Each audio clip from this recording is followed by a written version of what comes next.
My dear, dear pro-life friends, we are living in a moment of greatest hope and opportunity since Roe versus Wade for countless little girls and little boys just waiting to be born.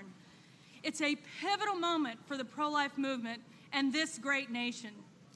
Now, this year we're going to be celebrating the women and men who fought for the women's right to vote. But the question is, how do we use that power, women's movement? What good or ill will we use that power, and what have we done with the power that we have?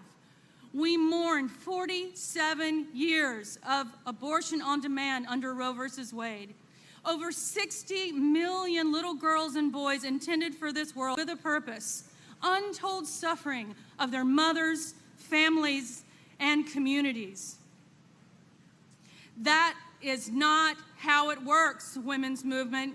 You can't build rights on the broken bodies and rights of other human beings.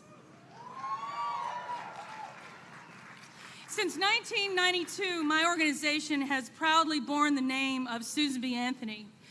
She and her compatriots all understood something really important, and that's that the rights of women extend to the rights of their children, born and unborn. Written in what was called the Revolution, Susan B. Anthony's newspaper that she published and funded was this: "The act will burden her conscience in life, it will burden her soul in the grave, but thrice guilty is the one who drove her to the dreadful deed." Alice Paul knew what we know, that unborn rights must be conjoined with the rights of women, and that abortion is the ultimate exploitation of women. I'd like for you to assess the beautiful spot on which you stand today. Every successful human rights movement in American history has found itself in a time such as this. We, like our civil rights friends and our sisters and activists before us, will use the tools of democracy to right even the worst wrongs that plague our society, and we will form a more perfect union through the power of the pro-life movement. In just 10 months, we will face the most consequential election of our lifetimes for the cause of the unborn. What we do in those intervening months will determine whether generations of children will live or die. We have seen historic gains under this president. You heard what his heart is and what his track record has been, along with this Senate.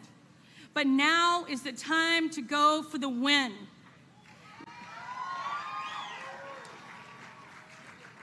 It's time to roll back Roe versus Wade and put the will of the people into the law, and that means protecting the unborn in the law. Now, we know that victory is possible, but we also that nothing is inevitable. So no one can afford to sit on the sidelines during this coming election.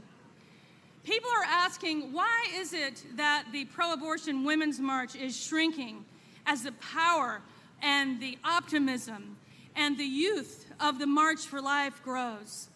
I think we know why. You are the reason. You are the reason that this movement has grown. Lasting power comes from the truth reflected in the hearts of the American people like you. Now, let's go for the win and let your pro-life voices be heard in November. Thank you.